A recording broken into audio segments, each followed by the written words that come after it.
So, I mean, the big groundbreaking one for me was the study that they did. Why do people get stitches, right? And we used to believe that they like air bubbles or the water's sloshing around in your stomach and all those sort of things. But a very simple treadmill test of putting an individual at race pace and viewing their posture over time and when does their stitch occur. And in this particular study, it was very, very clear that postural changes led to a stitch, but the individuals that they were testing were unaware that their posture had changed. In other words, their shoulders had come back and the belly started getting long, right? Then the stitch started to kick in. Welcome to the Run Form Podcast. I'm Bobby McGee, running mechanics expert. And I'm Matt Pendola, your run-specific strength coach. Matt and I have been working together for almost a decade on some of the top athletes in the world, and we've decided to share that process with you guys. Hey Matt, rain's finally stopped here. It feels like I'm living in New England. It's just been pouring for days and days, but the world is green and sunny today. So first time I think I've been on a podcast for a while without a jacket, so how are you doing? I'm doing good. Yeah, same here. I'm enjoying the weather. Interesting. We went out for a Mother's Day hike, so happy belated Mother's Day to all the moms listening. But when we went out, it was pretty interesting because we have this sort of annual hike we do where we go out to a waterfall. And with the amount of snow we got and the snow melt, this waterfall is just going to be raging, right? And some of the previous years, it was a little bit more of a trickle than a waterfall, right? But so we were really excited about seeing this gushing waterfall, and we get out there, and the creek is so clear and beautiful, and we go on this hike. It takes us about 2 hours to get out there, and by the time we did, it was like Willy Wonka's chocolate factory. The waterfall was just like a mudslide almost. It was just this huge mudfall, and like, what is going on? And it just happened to be during our hike that they must have released the dam. So, gotcha. Yeah. So yeah, I guess a good sign that they had to release the dam, and it wasn't exactly what we expected to see, but yeah, Willy Wonka's chocolate factory hike, we're calling it now, but had a good time, enjoying the weather, getting out there, seeing a lot of people. Wow, I was really surprised at how many people were out on the trails. So good to see people out there, and I think it's been a lot of fun just enjoying the weather that we can. And I embrace the rain even at this point over snow. Yeah, I'll take it. Totally. Yeah, it reminds me of the New York Triathlon, in all its various guises when they used to swim in the Hudson. And, they'd release water and there wouldn't be sort of coordination, obviously, between the triathlon and the authorities. Or, you could swim out. It's an out and back swim, and you could swim out in 7 minutes and then take 40 minutes to get back, that kind of thing. When the weather changes, that was pretty hectic. And some of the European, especially the Eastern European triathlons, are often river swims, and they are such tactical nightmares because if you swim out in the middle of the river, you go nowhere, and you can see these guys, they're navigating right up against the embankments, like swimming around the bushes and things like that because the current is weakest there. So, the whole understanding of how water works is fascinating. One of our athletes just raced 70.3 Gulf Coast, down in Florida, and same kind of thing, just had to contend with thousands and thousands of jellyfish. It's just oh geez. Yeah. So she had a good swim, but time wise, it showed that there was a jellyfish battle going on. Oh yeah, you never know what you're gonna get. I have a little story of my own where I went to the Vineman 70.3 Ironman years ago, and at that time I honestly really didn't know how to swim very well at all. I got a swim coach, but this was the Russian River. So you're going to go against the current on the way out, and then you turn around, you come back with the current. But a few things I didn't consider, and they start you in sort of a deeper pooled part of the river. where you're just kind of waiting, and you're literally waiting and waiting for the start. And as soon as the start goes off, with my inexperience, I was too close to the guy in front of me. He kicked me right in the throat, and I had to go to the side of the river and just kind of catch my breath. And that thought crossed my mind, like, maybe I don't do this today. But I eventually got going, but well behind the pack. You know, they go up in age groups, and really interesting, because what you don't plan for, all that swimming that I did do, I didn't plan for the shallow part of the river. So there was parts where I could literally feel my hands touching the ground. Mm-hmm. That's very common. Yeah. Yeah. I was doing sort of like, almost like a water crawl at points where, yeah. Oh, geez, if I just stand up and run through this part, I think I'll be faster. So, you know, it was a mix of water, running, crawling, and swimming, which I guess worked out fairly decent for me, since my swimming wasn't super effective anyways. But yeah, gotcha. You never know. You never know. My best 2 results in triathlon. One was extreme heat, no water on the run course. They ran out of water on the run course. And so I just survived better than most, became top 10. And then my other one was in knee-deep water. So, you know, there was no way you could swim on the course. So they just let everybody sort of run knee-deep, thigh-deep water. And when I can run in the swim, then I'm in contact when I get out of the water. So those were my best 2 triathlon results, both because of water, the lack thereof on both occasions. This reminds me, we should, I think, be fun to do a podcast just on sort of our stories, right? Things that have accumulated over time, just fun stories to talk about, because I know we have plenty of them, right? Oh yeah. No, when it comes to this swim, I'm a brick with arms, you know, and so anyway.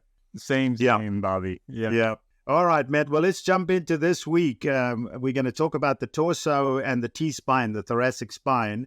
And just to go back to what we've been saying the last 2 weeks, you know, that people need to consider the core as from the neck down to mid-thigh, and from mid-forearm, you know, all the way to the sternum, that it's not just below the rib cage to the top of the pelvis. It's way more than that. And so today's conversation basically comes out of the fact that the T-spine is part of the core, and, you know, that the torso is also part of the core. And I've learned so much from you over the years about understanding internal rotation of the ribs, right? You know, my internal rotation world is normally with the legs and the hips and the feet. And so to understand it from a rib perspective, and I also learned a lot from you about the whole function of the serratus muscles, you know, as opposed to just considering the intercostals and just in considering the diaphragm. So there's a lot to unpack here, but I'm really, really looking forward to that, you know. So if you want, we could just start off with the simplest, but I'm going to let you just jump in first. Yeah. So, you know, one thing I think comes to my mind first is there's a lot of core work being done out there where I feel like athletes, they do understand that core work is important, but they may not really understand how they should be performing these movements, what they should be feeling. So I just had somebody who is actually doing our movement improvement ask a very good question about their core, and the fact that essentially they do not feel like their core is what is fatiguing most when they're doing exercises. And of course, if you feel it in your hip flexors more than anywhere else when you're trying to, say, do a movement like your leg raises, and you'll feel that hip flexor working or even creeping into your lower back, you know, that's an opportunity to understand that really we have not set a good compact position to begin with, where what I want somebody to do is to learn how to get their butt to get a little bit more showing in the mirror. So let's create a visual here where maybe you are hanging, and before you start to lift your legs, you want to actually show your butt a little bit more in the mirror. And that's going to create a little bit more of that tilt through your hips. So we go into a little bit more of that posterior tilt with your hips first before we start to move and lift our legs up. That sets us up in a much better position. And what happens is we go from a long belly to a shorter belly, if you will. And that's that compact position we want to feel. So oftentimes I think we're just going through these movements to where we may think we are getting the recruitment where we want it to be. But when we start with a pattern that is using overactive or over dominant muscles like the hip flexors, then we're actually just kind of setting more of that same pattern that our body is used to. So it takes a little bit of patience and understanding about where to set our position. So you mentioned internal rotation of the ribs and why I'm so big on that. Well, if we are to take your term, Bobby, if we're taking that arrowhead in our sternum and we're pointing it down slightly and we're breathing out strong before we even start our rep, then automatically what's going to happen is we're going to shorten that belly line. We're going to get those hips under us with more, I think I would say normalization, if you will, or a better centigrated position, so that you're actually starting the rep with good activation. You're not starting the rep with habitual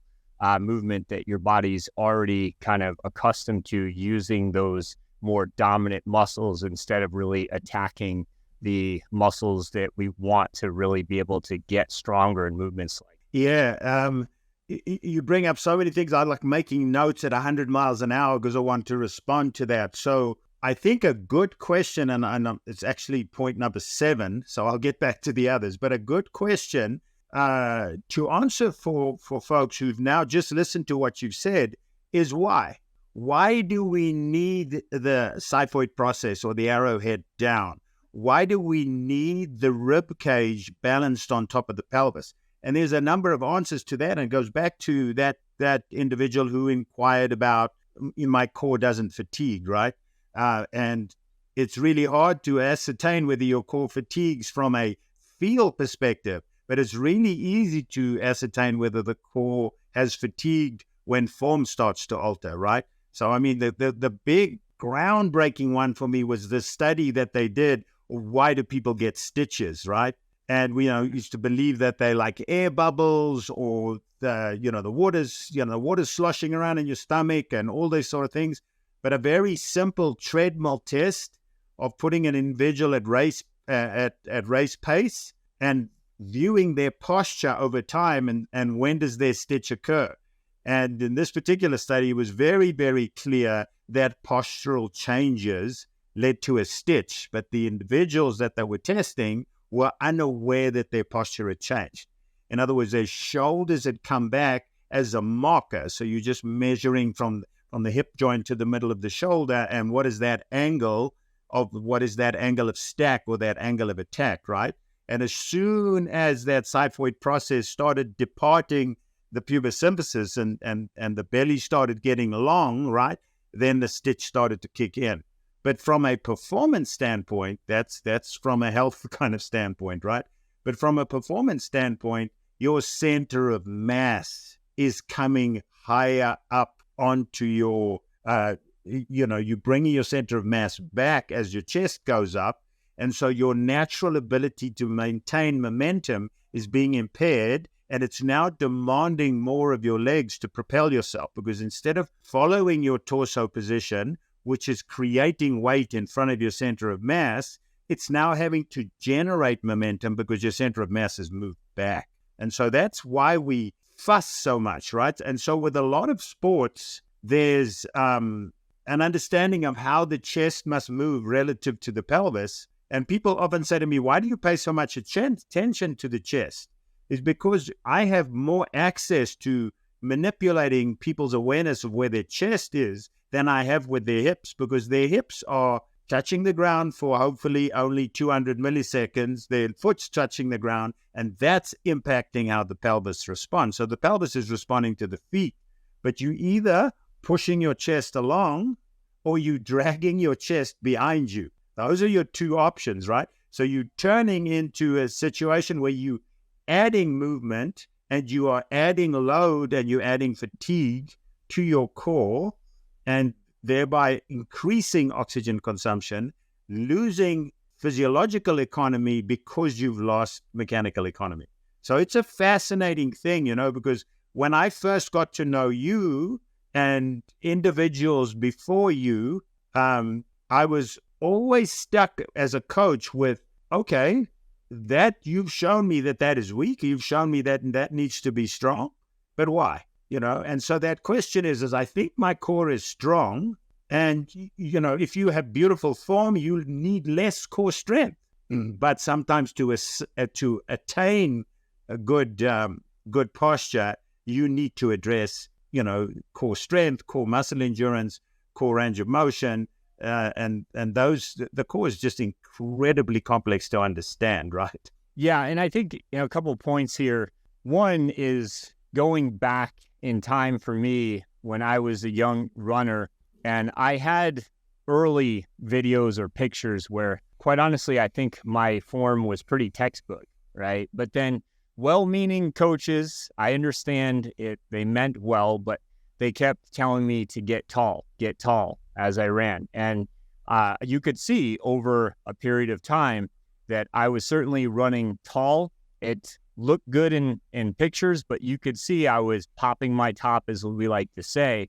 And I started getting stitches. So when you said stitches, that brought back so many memories and so many races that I just was so frustrated because I was doing so well until the stitching took over. And I just kept thinking it was about what I was eating beforehand or that I had to do more crunches. And I got, to the point where I think I was doing something ridiculous, like 1,000 crunches in a session just to try to really get those stitches away, right? And it didn't work, obviously. Becoming more aware of a good compact position is first and foremost to me.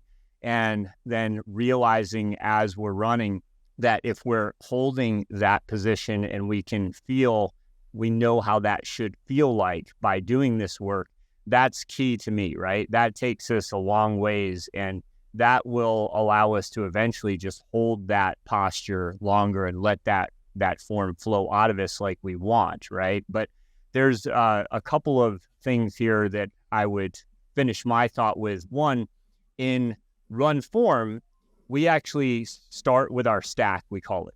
And we are grabbing onto a band, the band's under our feet, and we are pulling that band one side at a time, wrist all the way up to our rib cage.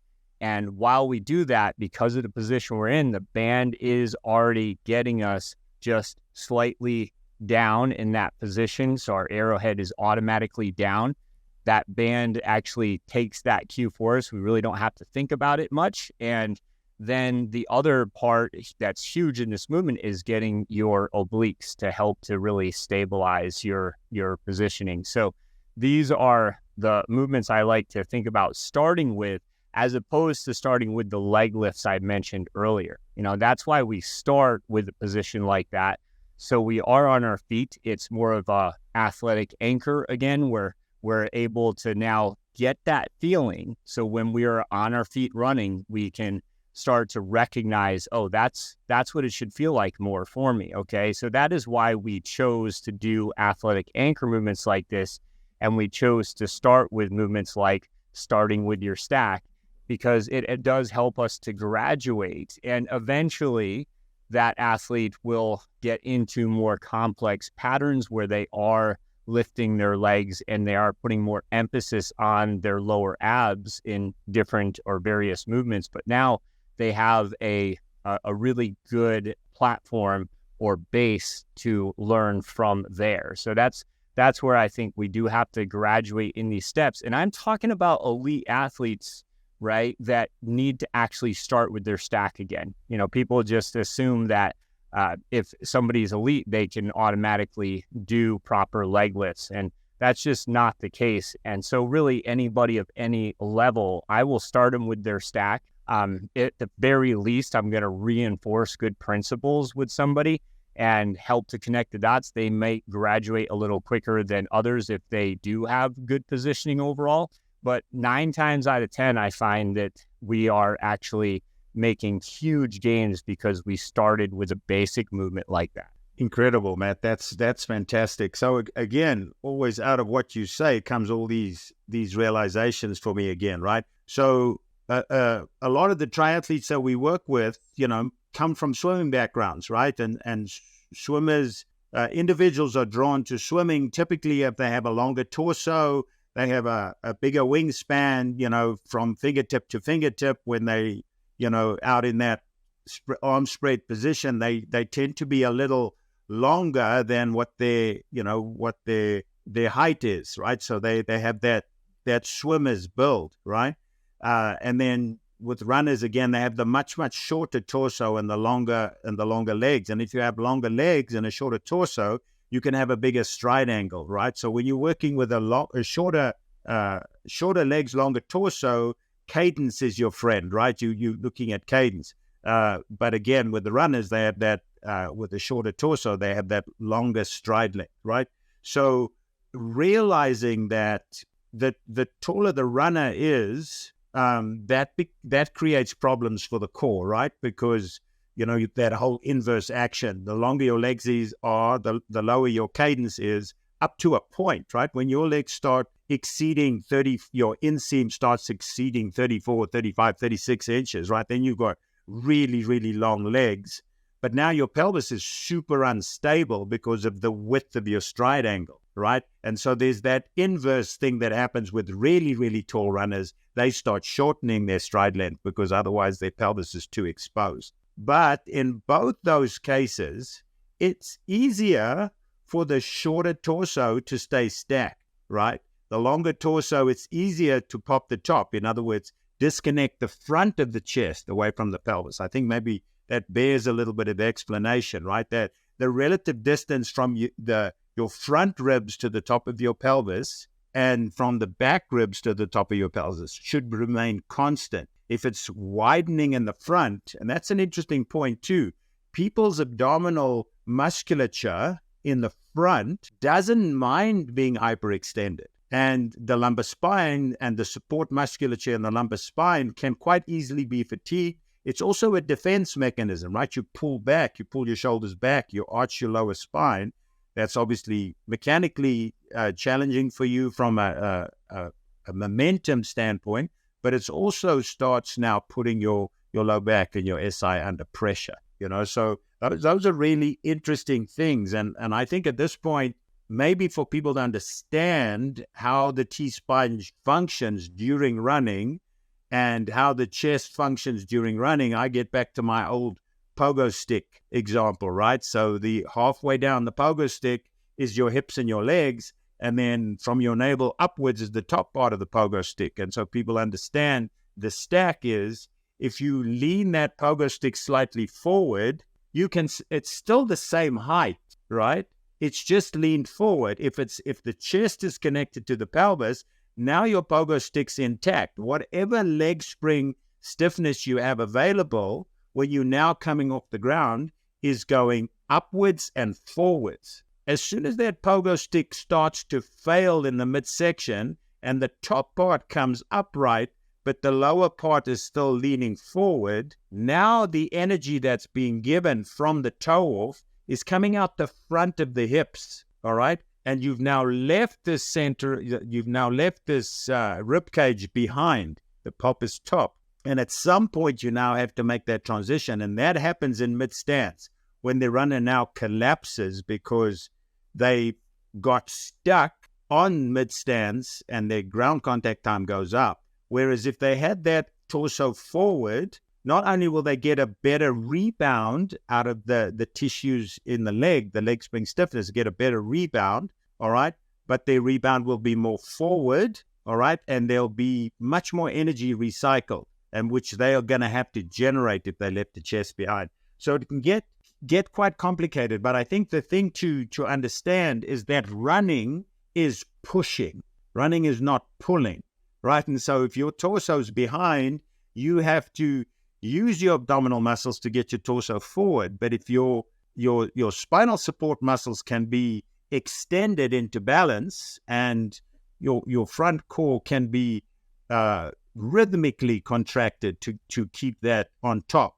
So it's all the time feeling like your center of mass, which is 4 fingers down from your navel, 4 fingers in from your navel, right? And that you've got your hands around this giant pearl, which is your center of mass.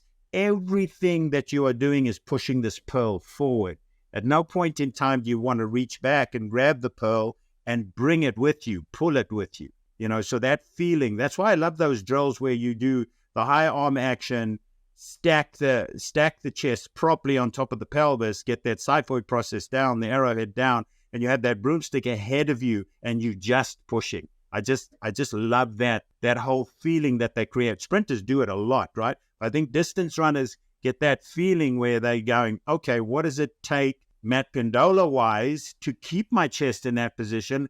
Where do I need to be strong in my lumbar spine, my QL, my core, et cetera, and then B, what are the feelings that I'm looking for that this whole thing is pushing, that I've got my hands up against the back of a big old truck, all right, and my core is properly engaged rhythmically, and I'm pushing this truck forward, all right, and the pressure being put on my hands is remaining constant. It's not decreasing because my cadence is slow. That kind of imagery, push, I think is hugely valuable. Yeah, no, so many good points that you brought up. And I would say that bringing myself in as an example, I was a late bloomer when it came to growth. So for whatever reasons, I'm 6'2", and I had a significant growth spurt from about 19 to 21 really. And, or maybe starting around 18, I would say.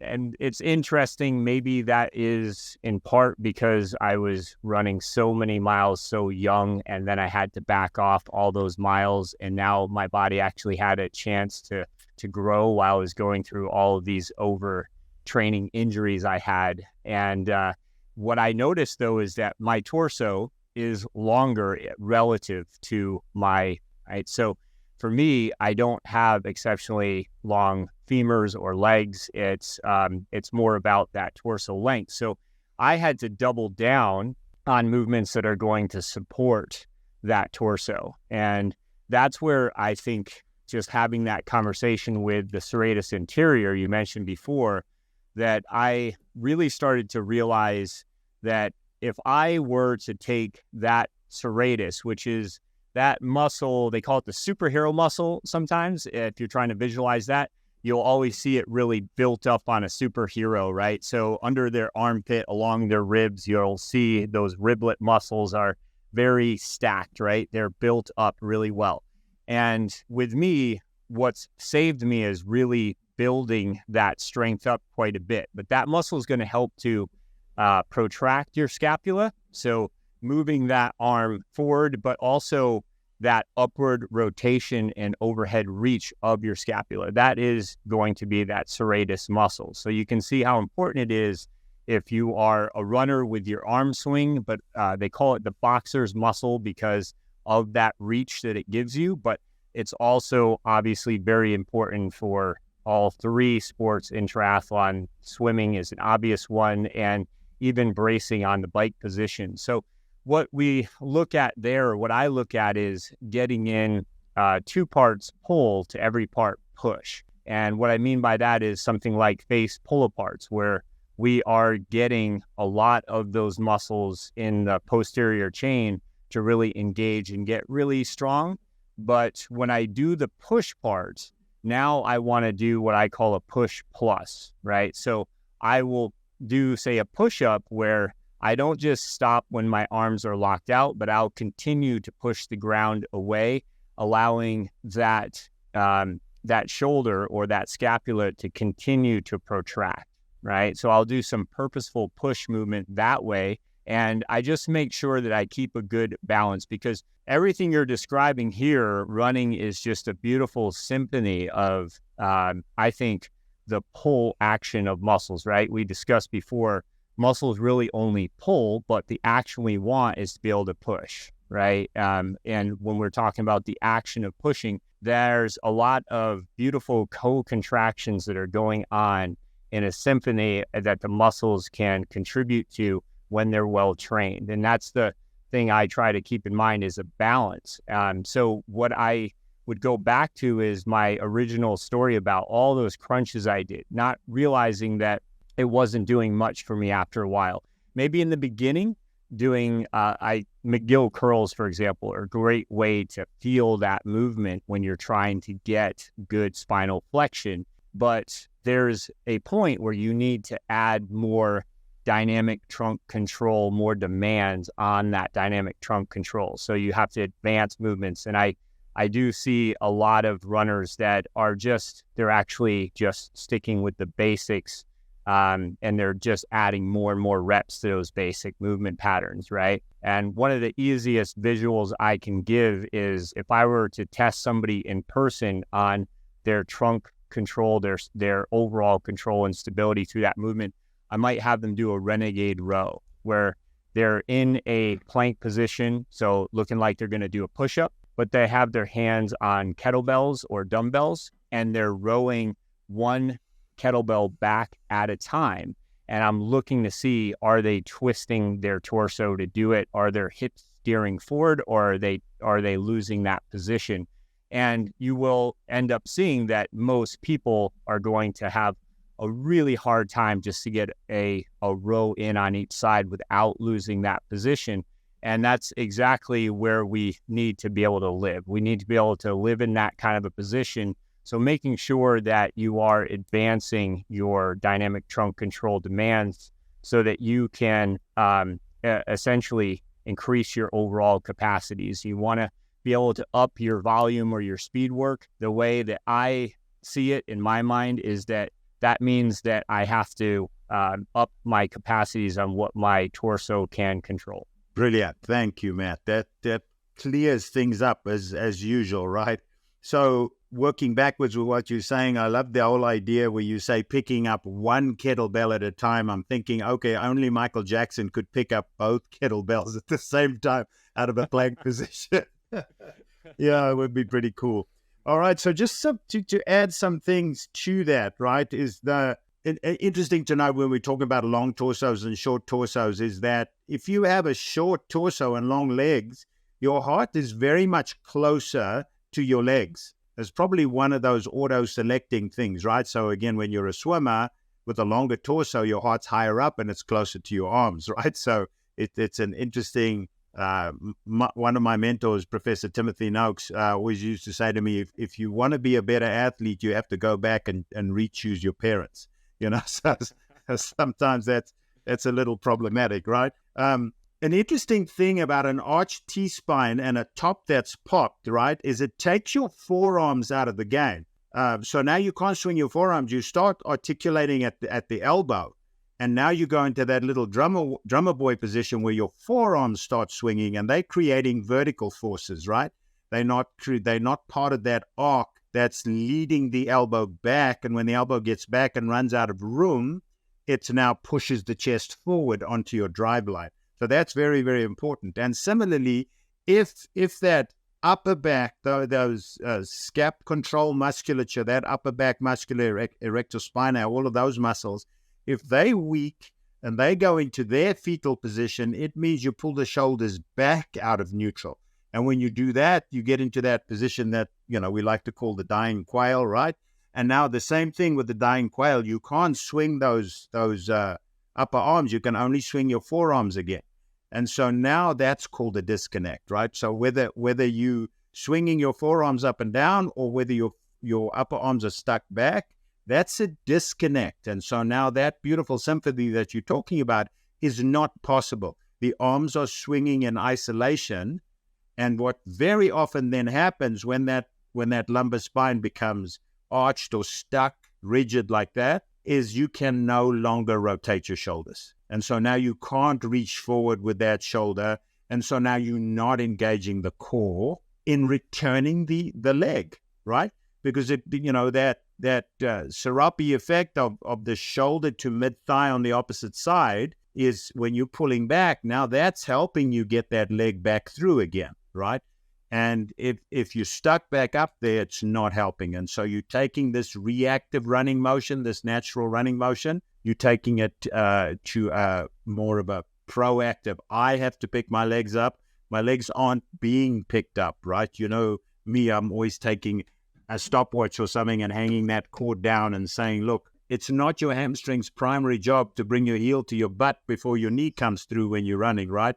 It's the momentum of your pelvis. And if that upper body is stuck back, now you have to pick up your heel and you have to work really hard at firing your hip flexors to get your knee in a set position, right? And that's, again, mechanically really, really wasteful. And these are things that you don't necessarily see on video. When somebody runs with the pop topped, right? I mean, with the top pop, what you're seeing for most people is a guy or a gal that's running like a superhero, right? The chest is up, the head is up, the elbows are opening at the back. So like a really, really powerful, artistic, Greek, mythology kind of run, right? But it's terribly uneconomical and massively fatiguing. Yeah, that took me a long time to understand, and quite honestly, I learned that through you, and that's where I was able to apply a lot of the strength principles that I teach today, right? But going to just even back when you were a baby, and the first thing that you do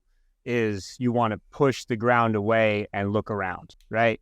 So that clavicle, and this is just research that I've read, but from what I understand, that's the first bone that really develops for your strength in your body, that clavicle. So you can do that. You can push the ground away, look around.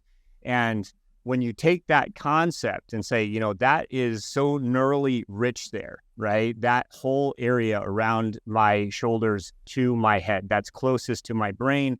There's a reason why I feel like that's so important to discuss, because when you talk about the Serape effect, right, and that's where you imagine that Serape dress that we talk about, where that would wrap around our torso, and that's what helps to connect everything from the right shoulder to the left arm, right? And in this case, we're talking about if I'm leading with my right shoulder, that left arm swing is going to pull back more efficiently, right? So I think it's important to talk about that a little bit, because when it comes to thoracic rotation, I think that's a concept that it took me a long time to understand what you were talking about, because I learned thoracic rotation differently. And I was trying to do a lot of passive movements to get better thoracic rotation at the time, not really understanding that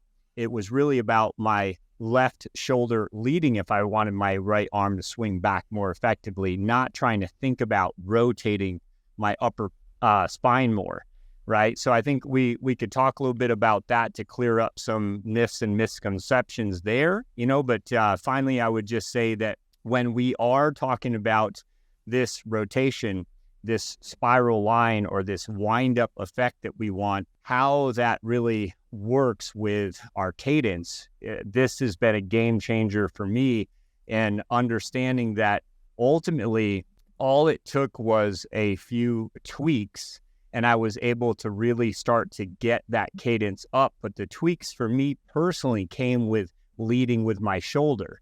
Everything from there got set. So, I'd like to talk about that. But if you go back to the Renegade row that I described earlier, what I think is interesting is that people will at first just try to row that kettlebell, and they lose their positioning, right? They're basically falling into one side versus the other, not able to steer their hips efficiently.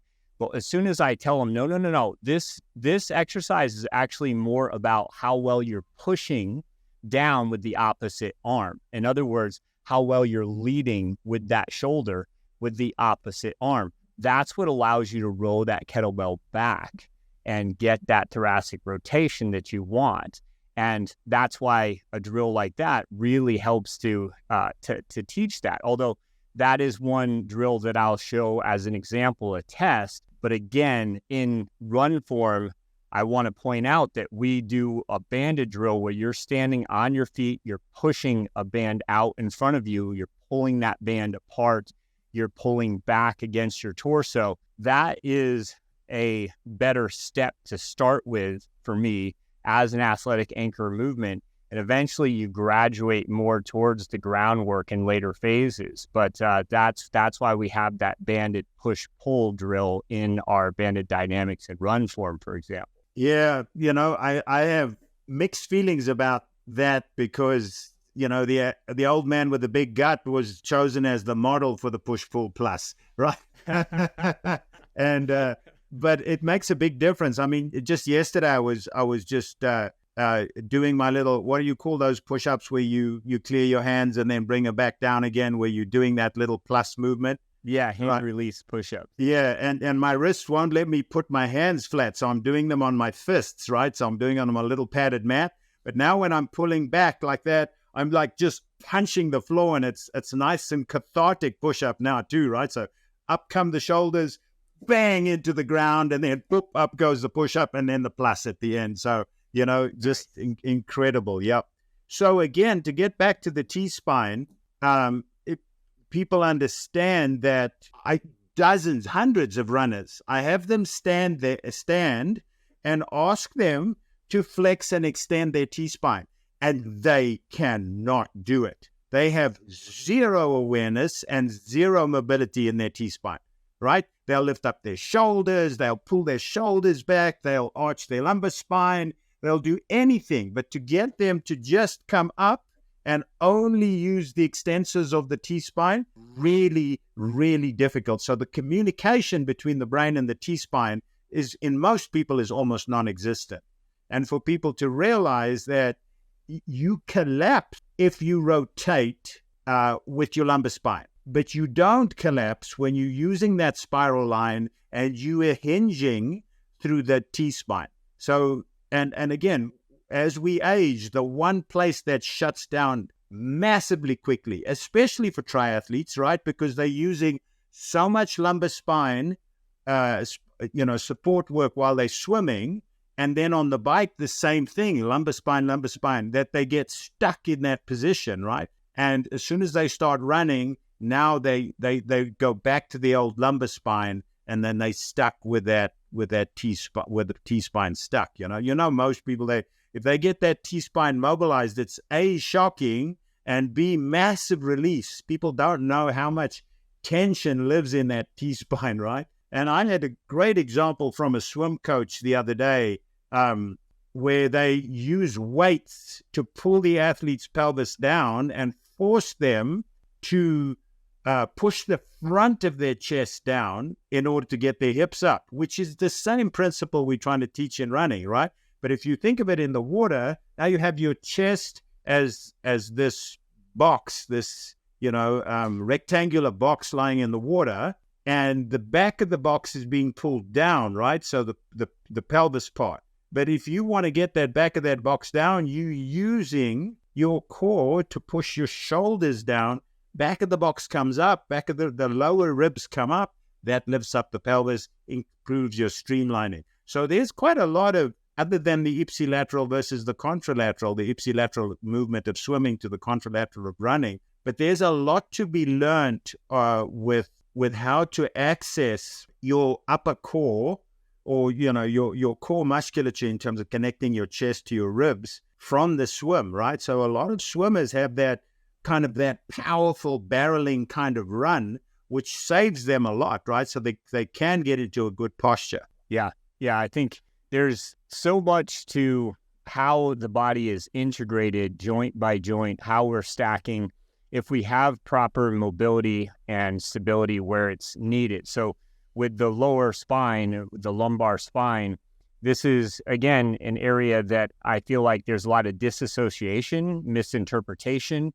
And, I would call this whole category a re-education of how we are meant to move. And why are we not moving that way? Well, you've described it really well before. We're trying to restore your best form and shake off all the other crap, if you will, right? And so again, we're not trying to get your body to move like so-and-so. We're just trying to restore your best form. And if you look back to when you were, I'll go back to being a baby, and you learn how to push yourself off of the ground to look around, and then you crawl, and then you walk, and then you run, and the terrible twos, right? You're just so active moving around. I think they did an interesting study years ago about an Olympic athlete that was trying to keep up with the movement patterns of a 2-year-old, right? And they were exhausted trying to keep up with this 2-year-old because, they're so adapted and neurally rich to all the movement patterns they're doing. And they are in a prime position to just keep learning and keep progressing.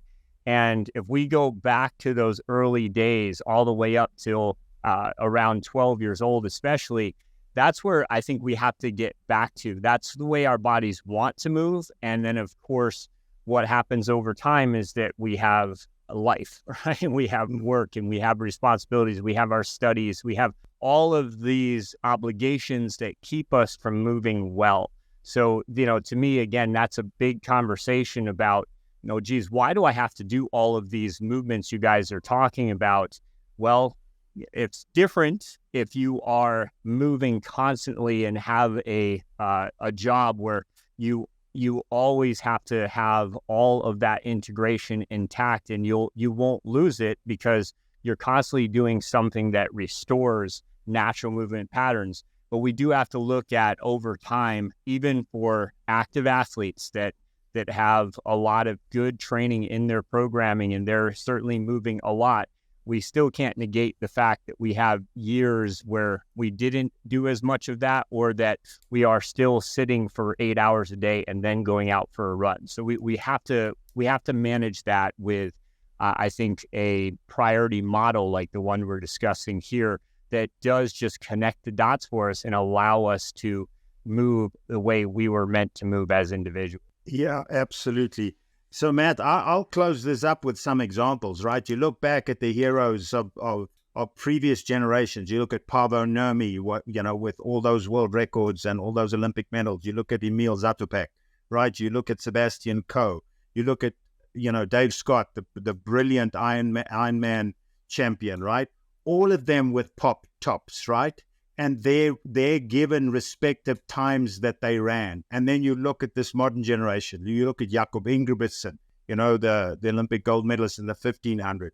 You look at Hayden Wilde, the superstar on the ITU circuit, right? You look at Christian Blumenfeld, straddles all of the distances in triathlon, very successful. You look at their torso control. You look at their T-spine function. You look at their rib cages and how they're holding. And that just shows that previous generation was not yet aware of how beautiful that is. And these newer guys running so much faster than those, right? And people's observations of the Kenyans, like they kind of look sloppy, right? They kind of look like they don't have great posture, right? And you look at people's understanding of what is good running posture, and you're going, no, that's the cheerleader look. The cheerleader look does not work for distance running, right? So we not only are having people realize how much work they need to do that, but they need to reset how they see themselves, because I think that's a big part of it, right? If you're viewing yourself as running chest up, elbow angle open, head high, then that's a poor image for you in terms of mechanical economy, right? So you need to get that image of compact and shuffling and unstoppable and running for miles and miles, and that feeling like, oh wow, this person is in so much relaxation mode and so powerful and so little extraneous movement. That's who I want to aspire to look like when I run. Yeah, and I think you mentioned some icons that really were groundbreaking for the sports, and they worked so hard. They were also anomalies in the sense they were very robust, right? And that's not something that I take away from people. In other words, some people are going to be a little bit more robust or even have movement patterns. I'll take, in my world, the squat, for example. You may see that some people don't have the textbook squat, but it does work for them. And there is some additional, let's say, movement that I may see in their knee versus another person who does it more textbook, but it does work for them and it is within acceptable range. And so, again, that's where I go back to, we want to get a person to understand that they can improve their patterns, but visualizing what it is that is more optimal for them, I think is a key here. And I'll finish with my thought with movement improvement. I'm very proud of this, guys. We have brand new movement improvement out. There's 5 tests that we give. There used to be 10. I am guilty of trying to over deliver. And so I realized people were getting a little bit overwhelmed with 10 tests. So I broke it down to the most important 5 tests that we wanted to give, along with the same exact movements that we teach, Bobby, you and I, in camp after camp, of what we found to be successful for each area, from the big toe through the foot and ankle, all the way up the chain. And essentially that hierarchy is really important. So we made it very simple. If you do the test, there's 3 movements to follow up with if you find you're non-optimal. But the main thing that I want to reiterate here is finding what's optimal for you. Because I've been talking to a lot of people that have been doing our movement improvement. And one person in particular was saying, well, I'm not optimal in my scratch test, right? So that's where we're reaching overhead with our right arm and we're reaching behind us with our left arm, and then vice versa. We're looking at internal and external rotation of the shoulders as well as being able to get proper extension through the upper thoracic, right? And by improving that range, even just by a couple percent from where you were at before, that may be optimal now for you. You may not be touching fingers ever. And I'll just take myself an example to close off with this is I do have tree trauma in my past, right? So I've discussed that and why I had my left shoulder completely torn out and I have a lot of scar tissue there. I'm never going to touch fingers, okay? But I am maintaining the best range for me that I can. And that allows me to run more efficiently and pain-free. So, really just take a look at how can I become more optimal for me and restoring that optimal position and then maintaining that as you age, because we know that as we age, we tend to lose more and more of our mobility, and that restricts us from doing the things we love. So that's the first step to me, is to at least look at how we can maintain the range that we have without losing it as we age. So that's my closing thought. But definitely check out our new movement improvement, guys. It's absolutely free, and really, really happy with the feedback we're getting on this new free program of ours. Oh, it's great, man. I wonder if Katie Ledecky can grab her forearms in a scratch test. That would be amazing. Well, thanks so much, Matt. That's great, everybody. Thanks for listening. Look forward to speaking with you again soon.